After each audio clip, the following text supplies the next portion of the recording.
dessa vez a gente vai trazer um palestrante que já participa com a gente aqui há um tempo. Se eu não me engano, acho que é a terceira ou segunda vez que eu apresento ele, então, bem legal. O assunto que ele vai trazer aqui pra gente é sobre reinvenção, e reinvenção nesse mercado de alimentos e bebidas. A gente tem esse movimento de reinvenção, esse movimento de buscar coisas novas, como uma coisa que um movimento que vai trazer esse sucesso a médio ou longo prazo para vocês.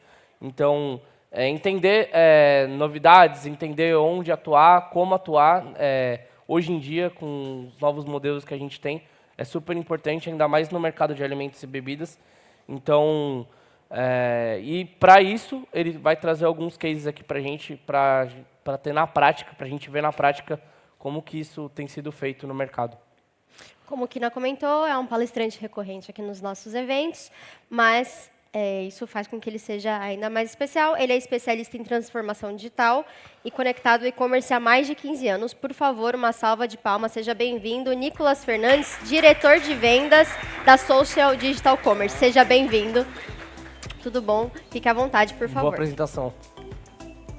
Boa tarde, gente. Tudo bem? Todo mundo ficou no fundão aí, vocês estão com medo do que eu vou falar? O pessoal ficou tudo, tá parecendo sala de aula, né? Que você vai dar aula, fica todo mundo no fundão, ninguém quer vir para frente. Gente, eu prometo que eu não vou fazer pergunta para ninguém, se alguém quiser vir para frente, sentar aqui perto. A ideia hoje é, de novo, fazer um bate-papo com vocês e falar um pouco de novos modelos de negócio, muito focado em grocery and drinks, então a gente vai falar basicamente de estratégia. Quando a gente fala de novos modelos de negócio, a gente vai passar um pouquinho por modelos talvez mais conhecidos e mais tradicionais de vocês, a ideia é sempre focar muito no ponto central, que é a estratégia. E aí, só para a gente começar a nossa conversa, pronto. Eu trouxe uma frase que eu acho que é bem bacana e traduz um pouco do que eu gosto muito de falar no dia a dia para todos os nossos clientes, que é a estratégia, a diferença entre jogar para ganhar ou apenas jogar. O que a gente tem visto muito no mercado, principalmente nesse mercado de alimento, de bebida, é que muita gente está só jogando e poucos estão ganhando. Eu acho que esse é o grande desafio. E o que está por trás disso? Parte do segredo que a gente tem visto com alguns clientes e que a gente acredita que é parte do sucesso de quem está, de fato, jogando para ganhar ou só jogando, é reinventar e repensar um pouco o modelo de negócio. O que eu quero dizer com isso? Qual que é o primeiro desafio que eu quero trazer para vocês aqui? Não adianta, simplesmente, uma marca de bebida, de comida, montar um e-commerce e achar que entregar com o mesmo prazo do que todo mundo, ou seja, entregar em 7 dias, em 5 dias, que talvez isso vá atender todos os públicos. Não vai. As compras são diferentes, as necessidades são diferentes, e é esse tipo de adequação que a gente tem que pensar. Tem gente que compra alimento e bebida de forma planejada? Tem muita gente que compra. E para esse público, um e-commerce tradicional, um e-commerce padrão, então a flagship da marca de vocês, ou se conectar nos marketplaces e vender tradicionalmente dentro de um marketplace, vai atender a esse público. Só que a gente precisa, de novo, vou olhando para essa frase falando como que eu jogo e como que eu ganho. Como, de fato, eu só participo ou como eu ganho. Se eu simplesmente estiver no que a gente já chama quase que de tradicional, que é ter a sua loja própria, que a gente costuma falar que é a flagship, ter o seu B2C, o seu canal direto ao consumidor, ou estar nos marketplaces, isso eu já diria que é praticamente uma obrigação de todas as marcas hoje, de toda a indústria no mercado. Por que é uma obrigação? Você precisa minimamente posicionar a sua marca.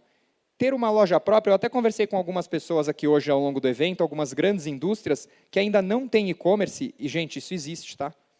Muitos de vocês a gente está acostumado, mas tem muita grande indústria que ainda não tem o seu e-commerce.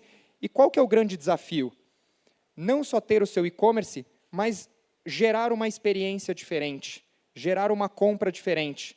Não basta ter um canal e tentar vender igual um varejista, igual um supermercado, igual o mercadinho do bairro vende. Senão, o que é mais fácil? Você ir no mercadinho no bairro da de casa ou comprar pelo e-commerce e muitas vezes esperar vários dias? E aí, aonde mora esses desafios e como a gente começa a navegar por novos canais e novos exemplos? O primeiro case que eu quero trazer para vocês é um case de venda através de apps de delivery. que significa isso? Como eu consigo fazer entrega rápida, entrega dentro da mesma hora, entrega em alguns minutos, para alguns públicos? Isso hoje é aplicável para todo o Brasil, para todas as cidades, em todos os lugares? Não. Mas eu posso fazer isso de uma forma, primeiro, inteligente, experimentando e casando isso com ações de marketing, por exemplo. Então, significa que a gente vai ter, o case que a gente vai mostrar aqui, a gente aproveitou a Oktoberfest, em que uma das marcas que a gente opera, que é a Paulaner, era a principal patrocinadora dessa Oktoberfest aqui em São Paulo, no evento do IMB. Junto com isso, a gente criou uma loja dentro do iFood, em que a gente entregava para todo o raio ali do evento, toda a região próxima do evento, pessoas que estavam sendo impactadas por todo aquele marketing do evento, mas que não necessariamente estavam no evento. E essas pessoas podiam pedir na casa dela cerveja gelada em poucos minutos. Aqui é um case simples em execução, mas muito efetivo em termos de marketing e imagem de marca. De novo, ele é replicável para todos os lugares? Não necessariamente. Mas aqui foi casado junto com uma ação de marketing. E a própria marca falou, eu não quero manter essa loja sempre, o tempo inteiro funcionando. É pontual. E isso a gente tem feito com algumas marcas. Para outras empresas, ter uma loja dessas fixa o tempo inteiro pode fazer sentido. Mas, por exemplo, a gente está chegando na Páscoa. Quantas marcas de chocolate vão ter as suas lojas oficiais dentro de um app desses, por exemplo? Quantas pessoas vão, talvez na sexta-feira santa, lembrar e falar, putz, não comprei o chocolate que eu tinha que dar para o meu filho, para o meu afilhado, para um primo, para um parente, para minha esposa, esqueci.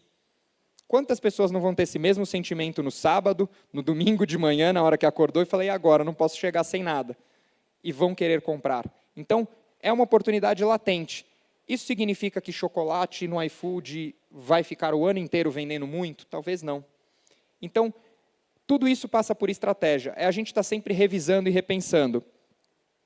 Um segundo case que eu quero trazer para vocês é a participação de marcas em eventos. Praticamente todas quando a gente fala de bebida, praticamente todas as marcas de bebida participam ativamente e têm um calendário extenso de eventos ao longo do ano. Isso é parte das ativações dessas empresas. Qual é o grande diferencial? Aproveitar esses eventos, aproveitar esse esforço que já existe dentro desses eventos em, primeiro, coletar os dados minimamente de quem está passando por esse evento. Então, não adianta você patrocinar o Rock in Rio, o Lollapalooza ou qualquer evento que for, se está passando milhares de pessoas pelo seu stand, experimentando o seu produto, mas você não sabe quem é. A era que a gente vive hoje é a era dos dados, é a era da comunicação. Talvez no passado fazia sentido você investir milhões em marketing num evento e você não coletar dados. Hoje em dia não faz. E quando você coleta esses dados, a partir desse momento, primeiro, você pode executar vendas locais, vendas naquele momento, e aí isso independe. O case aqui da Contitoro, a Contitoro, por exemplo, é uma marca... Ficou mais alto o meu microfone? Será que eu coloquei mais perto da boca? Está melhor? Vocês estão me ouvindo aí no fundo? Depois do almoço, a gente tem que sempre perguntar, né? Vai que o pessoal dá uma dormidinha, dá aquela relaxada, luz meio baixa ali no fundo. Então, gente, a Contitoro, por exemplo, é uma marca que ela foca muito em eventos personalizados, em eventos em que ela chama um público selecionado e ela aproveita esse evento para fazer o quê? Para vender seus rótulos mais caros, mais premiados. Ela não faz um evento para vender o casilheiro. O casilheiro vende sozinho. Ele vende no supermercado, ele vende no e-commerce no dia a dia. Ele não precisa desse tipo de ação. Agora, um vinho de mais de R$1.000, ele precisa de um momento diferente, ele precisa de uma experiência diferente. E é isso que esse tipo de marca traz para o seu consumidor. Ela seleciona um público e ela vende ali, muitas vezes para um público pequeno, mais do que se venderia no mês, botando esses produtos simplesmente, sobe ali no e-commerce e espera que vende. Não vende. Você não vende, por exemplo, um vinho de R$1.500 sozinho no e-commerce. Alguém tem que contar a história desse vinho. E se tiver uma degustação, como o tipo de situação que acontece nesse evento, é matador. Quem toma um vinho desse vai querer comprar. E o público que está ali presente tem dinheiro para comprar. Porque talvez a única barreira, quando você toma um vinho desse para você não comprar, é, não tenho dinheiro. Porque o vinho é maravilhoso. Então, você tem dinheiro, você teve a experiência, você pode comprar, você vai comprar. Esse tipo de experiência serve para todas as marcas? Não. As marcas que têm aí um público mais abrangente, um preço mais popular, elas vão optar por quê? Grandes eventos. vão optar por eventos shows, eventos musicais, em que você vai entrar lá e ganhar no volume. E aí, no volume, você pode fazer o quê? Vamos pensar em novos modelos. Você pode fazer uma venda ali na hora, através de ações digitais, e entregar na casa da pessoa, no mesmo dia.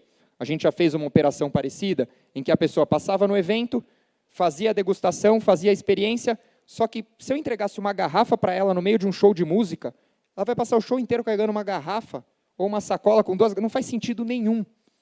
Só que você proporcionar para ela, dizer, ó, você esteve aqui no show com a gente, você passou no meu stand, eu vou te dar 30% de desconto, só comprando agora aqui comigo, esse sim é um argumento forte de venda, porque você entrega na casa dela, com conveniência, com experiência e com preço de oportunidade para quem está no local. Então, isso é repensar um pouco o modelo. Isso é sair do simples, sair do básico e começar a pensar em estratégia.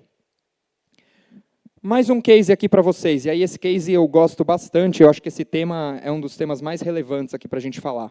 B2B. A gente montou há pouco um B2B para The Knot Company. Quem conhece a The Knot Company? Quem não conhece, vale a pena experimentar. É uma marca que tem uma pegada muito legal. O que é bacana aqui, fazer um merchan breve deles?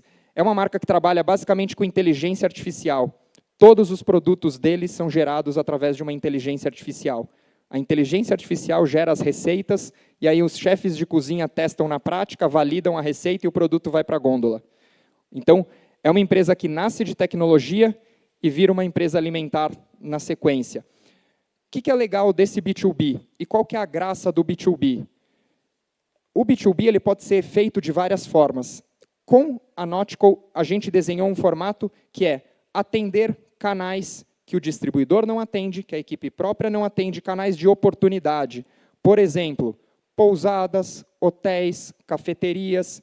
Hoje, a empresa não tem um canal de vendas próprio para esse tipo de cliente, e essa era uma demanda recorrente no site deles, desse tipo de cliente mandando mensagem, ligando lá no atendimento ao consumidor, falando, pô, eu quero comprar, eu tenho uma pousada, eu vou comprar, sei lá, 10 caixas por mês, é quase uma compra de consumo próprio, é uma compra até que pequena, mas por ter um CNPJ, a empresa quer comprar numa condição diferente. Todo mundo que tem um CNPJ sempre pensa, não, peraí, eu posso comprar como empresa, eu quero ter uma condição diferente. Eu não preciso ir no mercado e pagar o preço de consumidor, mesmo que o volume não seja grande. E através de uma loja dessas B2B, a gente pode fazer isso. E aí, qual que é a grande fricção? A indústria, pensando no processo ali da indústria, ela não consegue vender 3 caixas de leite. Ela não consegue fazer uma venda de poucas unidades. Ela só vende caixa fechada em grandes volumes, com normalmente pedido mínimo atrelado. Um e-commerce desses que nós operamos, por exemplo, na Social, ele tem o mesmo padrão de um B2C. Eu posso entregar 2 caixas, por exemplo. Eu não tenho pedido mínimo. Então, você começa a tirar a fricção, você começa a atender canais auxiliares e canais que são muito importantes para o desenvolvimento do business. Essa é uma distribuição que é importante não só em vendas, mas em posicionamento de marca. Quando a gente olha para o modelo B2B, ele pode ser desenhado de várias formas. Você fala, pô, peraí, Nicolas, eu tenho vários distribuidores já dentro da minha cadeia B2B, eu não posso eliminar esses caras. Então, vamos trazer eles junto para o projeto. Como que a gente cria um canal desses em que a última milha e a entrega é feita pelos próprios distribuidores? Eu gero o lead, eu gero a venda e uso os meus distribuidores como um canal de vendas. Eu acelero o sellout desses distribuidores. Super possível e super fácil de conectar. E dá para ser um híbrido. Você pode usar distribuidores regionais, você pode usar um estoque central de um parceiro. Todos esses formatos são possíveis. E não tem muita quebra, não tem um limite do que dá, do que não dá. O formato B2B, por exemplo, ele abre várias portas e várias oportunidades a serem exploradas. Existem alguns cases muito legais que a gente faz um formato, como se a gente chama de uberização, mas ele é mais um formato iFood de trabalhar, em que você vai enviando os pedidos por geolocalização para quem estiver mais perto com estoque para entregar. E aí quem está mais perto por estoque, com estoque para entregar tem aquela opção de aceitar ou negar, igual o restaurante no iFood. Ele aceita ou nega o pedido em poucos minutos e o pedido chega rápido para o cliente. Tudo isso é viável, é fácil de executar, com tecnologia e principalmente com estratégia. Sabendo onde a marca quer chegar, sabendo onde vocês querem chegar, fica fácil a execução desse tipo de projeto. Aqui mais um case, e aí um case que une bastante marketing à ação de e-commerce.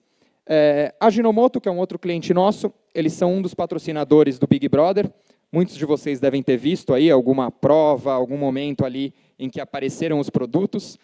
A marca tem sido fortemente apresentada no programa, e eles têm ali alguns momentos em outros programas similares. Então, depois da eliminação, tem lá o Café com a Ana Maria, que é patrocinado pelo Sazon. Então, a marca aparece em alguns momentos durante a programação, sempre atrelado ao Big Brother. E para onde você leva essas pessoas? Como você converte essas pessoas? Através do e-commerce. E essa experiência tem que ser como? Ela tem que ser muito planejada. Por quê? Muitas vezes, quando a gente participa de um programa desses, nem sempre tudo sai como planejado. O participante pode comer ali um produto desses e pode falar, nossa, que gosto ruim, que porcaria. E como que você reage a tudo isso? Então, você tem que ter um time de marketing preparado, você tem que ter um time de entrega preparado, porque no dia que alguém na casa consumir o produto e falar que é muito bom, a venda dispara. Os acessos disparam, a venda dispara e você precisa ser rápido na execução. Porque também, se esse consumidor entrar no site, botar ali o produto no carrinho e levar 7 dias para chegar, falar, putz, eu queria comer agora, eu queria comer junto, eu queria assistir o programa aqui e talvez você está comendo junto com o participante essa pipoca com Sazon. Eu não quero esperar 7 dias. Como é que eu faço esse negócio acontecer? Então, tem todo um desenho, tem toda uma estratégia que precisa ser desenhada e pensada nesse sentido. O que é muito importante quando a gente fala desse tipo de ação? O e-commerce ele é sempre o canal destino de todas as ações de marketing que elas vão sendo construídas. Então, esse é um aviso importante. Se a indústria acaba tendo, no final das contas, muitos destinos, site institucional, e-commerce, site para receita, site... Se você começa a criar muitos sites e muitos canais destinos, você vai perdendo um pouco dessa audiência no meio do caminho. Então, o que a gente sempre indica para os nossos clientes é, concentrem tudo num lugar só. Criem um bom e-commerce com conteúdo institucional, com receita, com experiência para ser um único canal destino e não perder um pouco desse tráfego ao longo dessas oportunidades. Isso, obviamente, vai maximizar e converter muito mais, como é um pouco do trabalho que a gente tem feito aqui com a Ginomoto.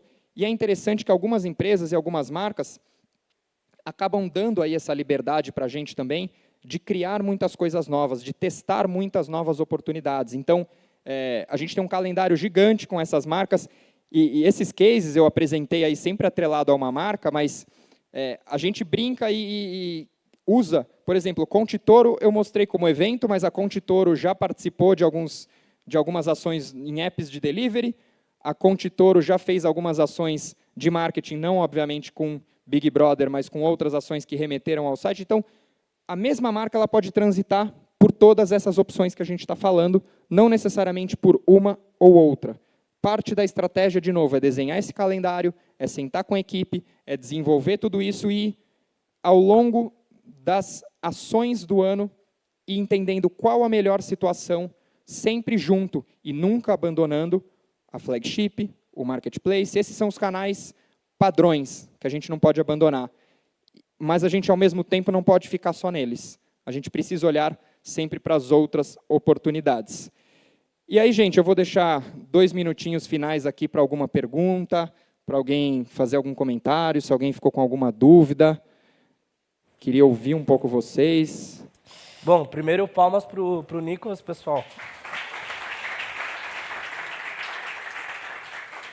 Obrigado, gente. Tem uma pergunta. Já temos uma pergunta. Pode falar o seu nome e a empresa, tá bom? Só faltou ligar o microfone. Boa. Oi, eu sou o Gustavo, sou da Natural One. Eu queria saber da Social, você comentou da Notco.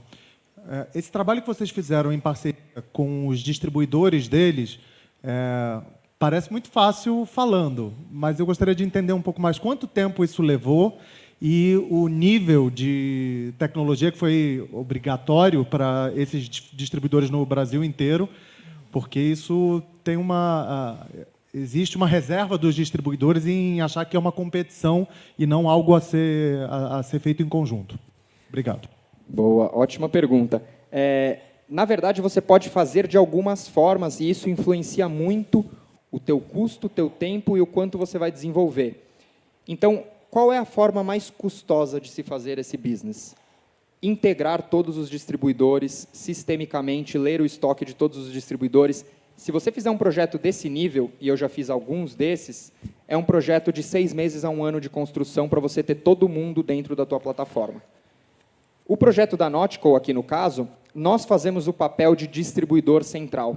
Ele não tem outros distribuidores, porque eu estou trabalhando num canal de vendas em que não tem nenhum distribuidor atuando.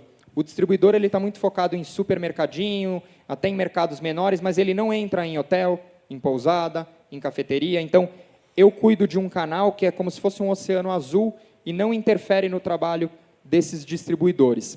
Um outro cenário que é muito possível fazer e onde você ganha muito tempo no processo é quando você usa esse último formato que eu falei de uberização, que é um formato de aceite de pedido. Nesse formato, basicamente, cada distribuidor vai ter um painel que nem um restaurante tem do iFood. Não sei se você já viu ali, o restaurante tem aquele painelzinho em que vão caindo os pedidos. O distribuidor ele tem exatamente um painel parecido. Quando cai o pedido ali, o distribuidor vai olhar o pedido, olhar para o estoque dele e falar, opa, eu tenho estoque para atender esse pedido, eu aceito esse pedido. Ou ele vai olhar e falar, não tenho estoque, eu nego esse pedido. Tudo isso, obviamente, vai ter um SLA atrelado e, automaticamente, se esse cara não negar, se esse cara não fizer nada, ele não olhou para o painel dele naquele dia, eu vou ter uma hierarquia que eu vou passar para o próximo e tudo isso vai ter que ser dividido por CEP, isso tudo vai ter que ser catalogado para que você consiga fomentar todos os distribuidores, não ter privilégio para ninguém e, ao mesmo tempo, você está dando chance de todos participarem do negócio. Então, essa tua pergunta de tempo e esforço, ela vai variar muito com a estratégia e modelo de negócio que você for desenhar, mas, de novo, a gente tem um time super especialista, se você puder aí conversar, quiser conversar com o time da Social, a gente vai ter um prazer enorme em conversar com você e desenhar junto com você esse projeto. Pessoal, mais alguma pergunta? Na plateia não temos?